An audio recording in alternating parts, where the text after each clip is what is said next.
CARICOM countries make progress on integration. Breathalyzer testing months away. And in sports, the pride to tackle the Hurricanes in tomorrow's opening round of the Regional 4-Day. Credible, balanced, committed. This is the CBC Evening News.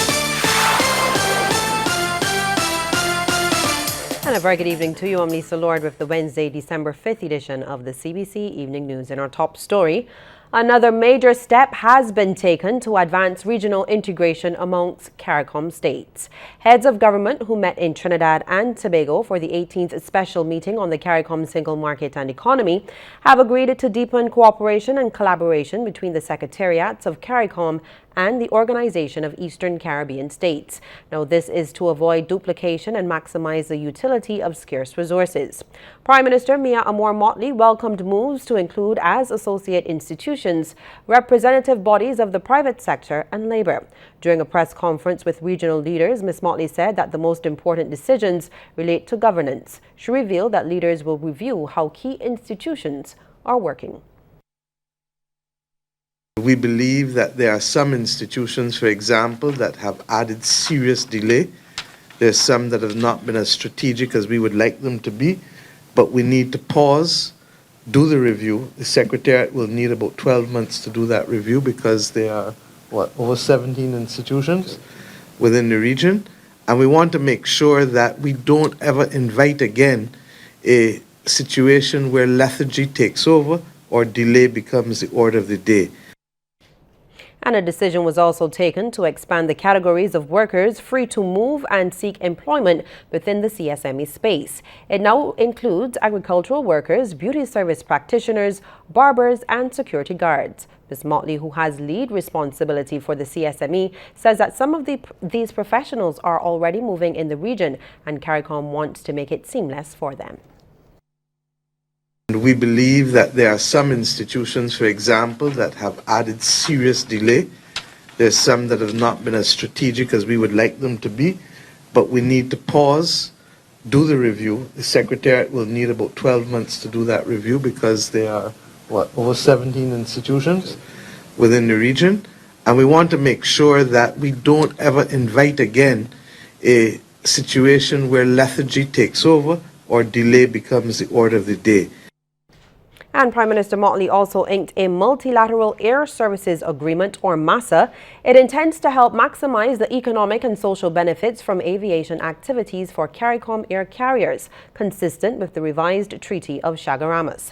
The agreement expands the scope for airlines owned by CARICOM nationals to provide air services throughout the 15-member grouping.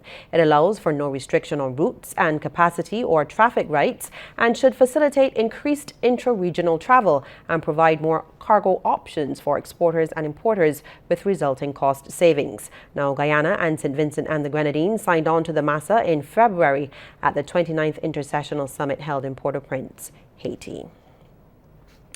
Meantime, CARICOM Chairman and Jamaica's Prime Minister Andrew Holness says that during the meeting, leaders agreed to move from talk to action.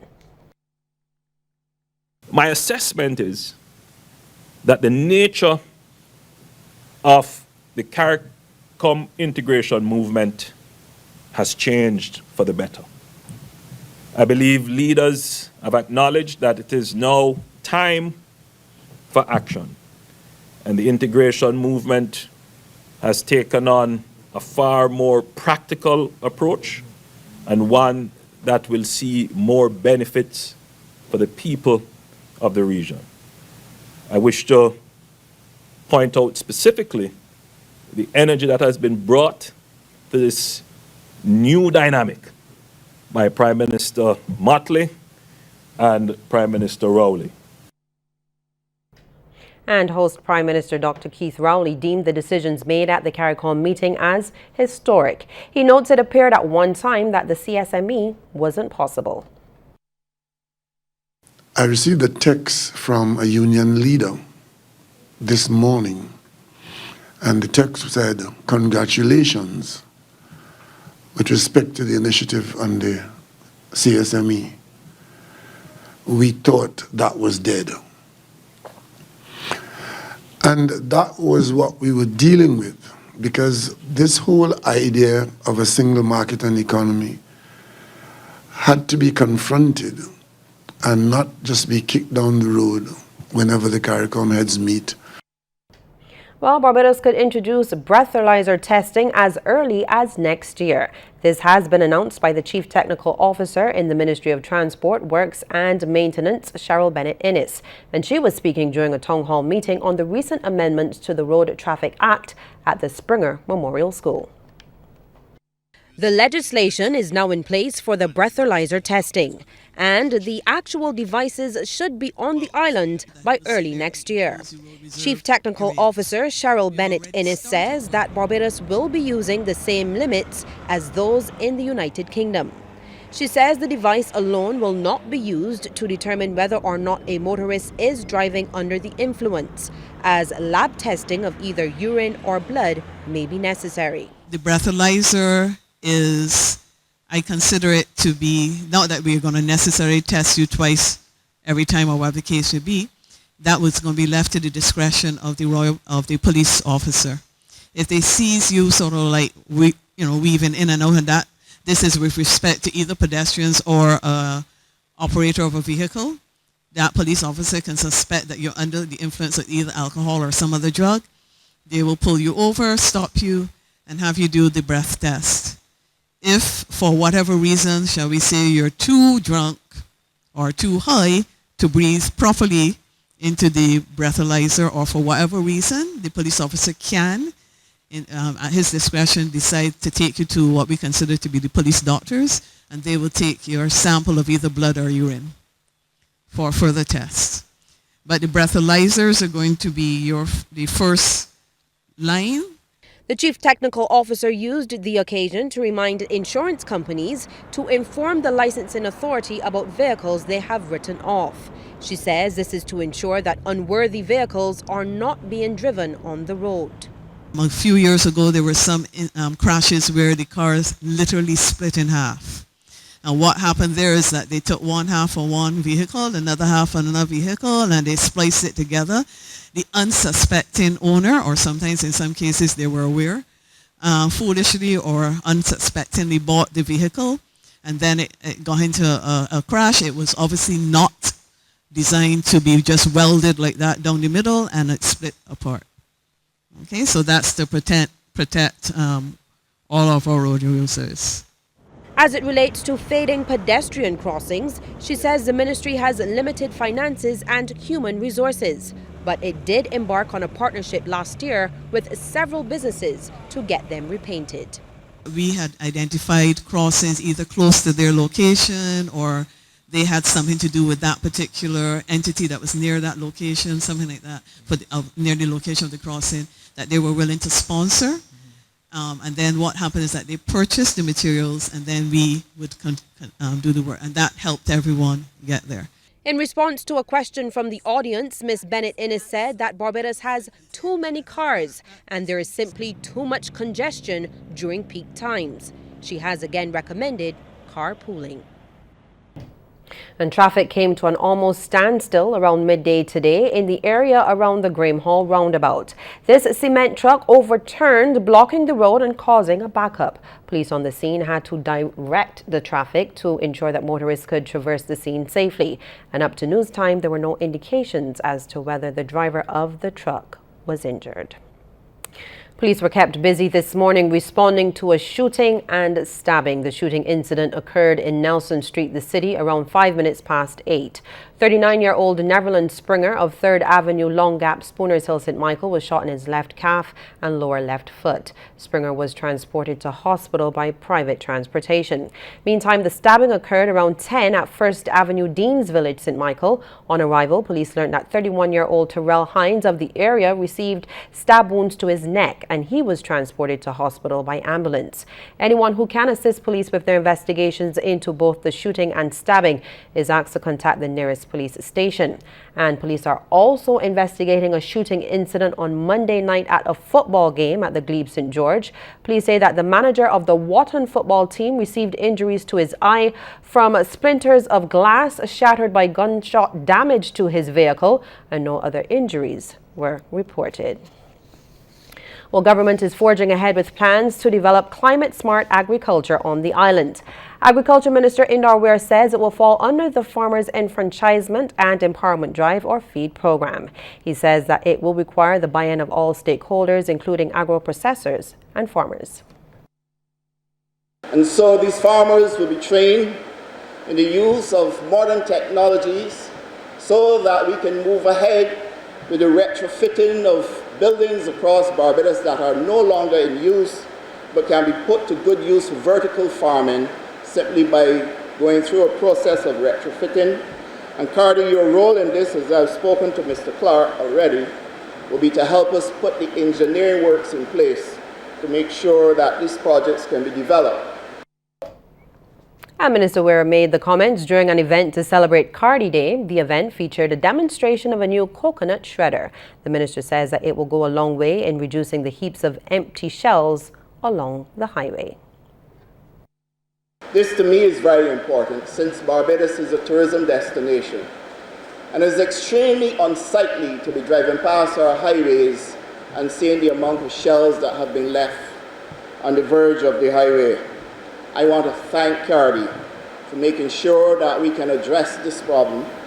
And indeed, I will call on the farmers and the vendors to make sure that you know the same way you got them to the location that they are, where you were vending, that is equally your responsibility to have them removed and brought here so that they can be shredded.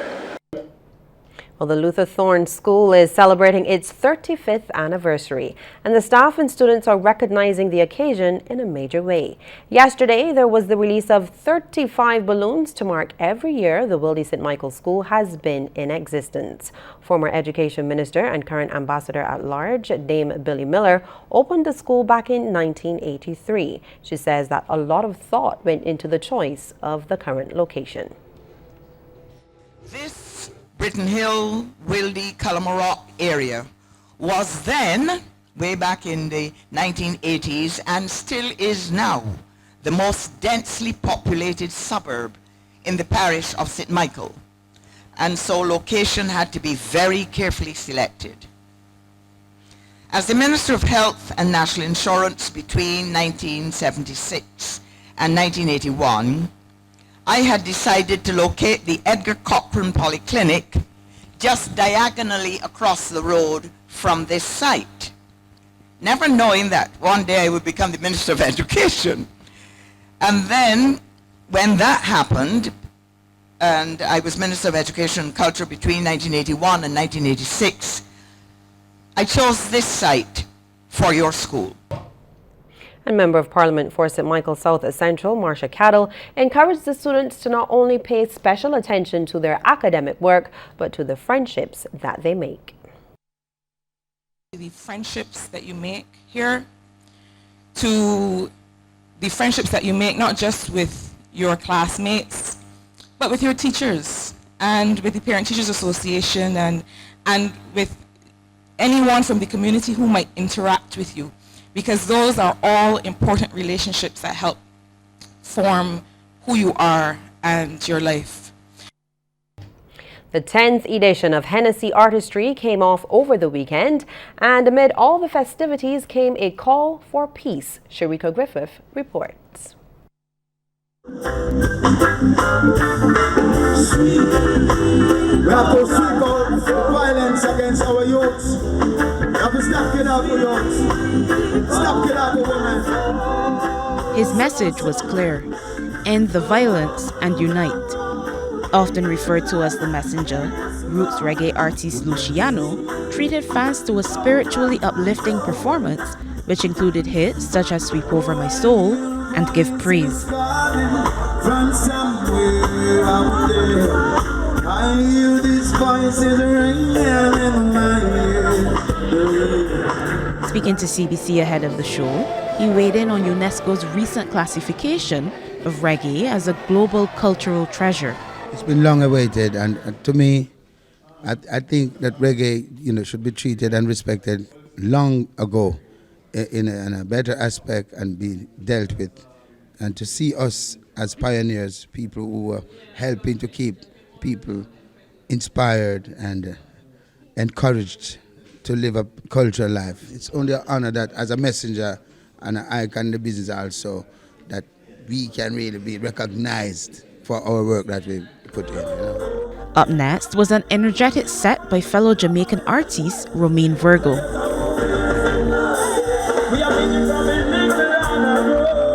The 28-year-old is hoping to inspire others to get back to traditional lovers rock.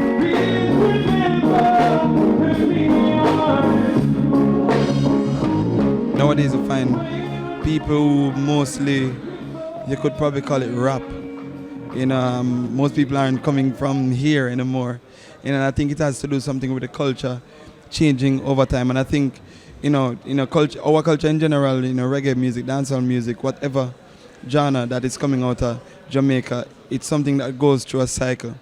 And I think 2-3 years from now, you might just see singers coming back again. The mere mention of international R&B singer Trey Songz's name had the ladies and even some guys screaming with excitement. That would soon turn into singing, as they matched him lyric for lyric as he spent the better part of an hour performing hits like Neighbors and Heart Attack.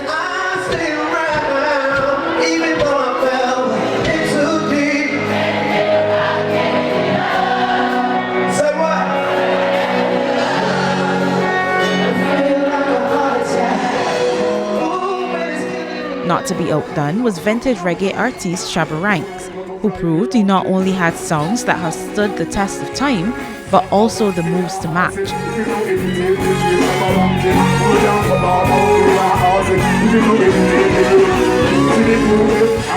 Closing out the more than 7-hour show was dancehall artist Pop Can, with songs like Never Sober, Where We Come From, and Raven.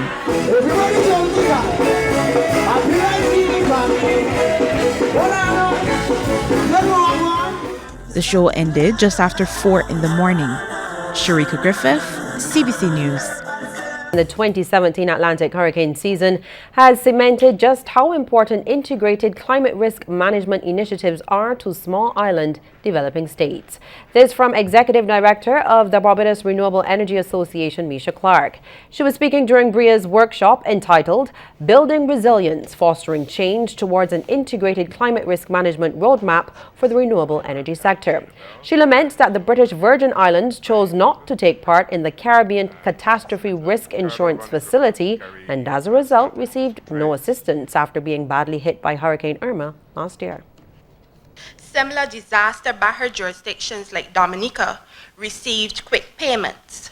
Why is that? Because they were contributors and members to that facility, demonstrating just how important the risk transfer component of climate risk management is to the overall disaster risk management approach. Fast forward now to 2018, we have 18 committed member states onto that risk facility, in which, obviously, British Virgin Islands and Montserrat are now contributing members. And Program Officer at the Department of Emergency Management, Gail Drake, says that during a disaster, the DEM manages the island's response resources. Much of our energy actually does go into ensuring that we have a very good handle on what those resources are and on ensuring that all those different areas, those different emergency support functions, those committees, that encouraging them to ensure that the plans are reviewed, that they're up to date, that they themselves are also aware of their resources, and from maintaining a structure that allows us to coordinate. So ensuring that the requisite meetings are held and that the communication continues within the mechanism.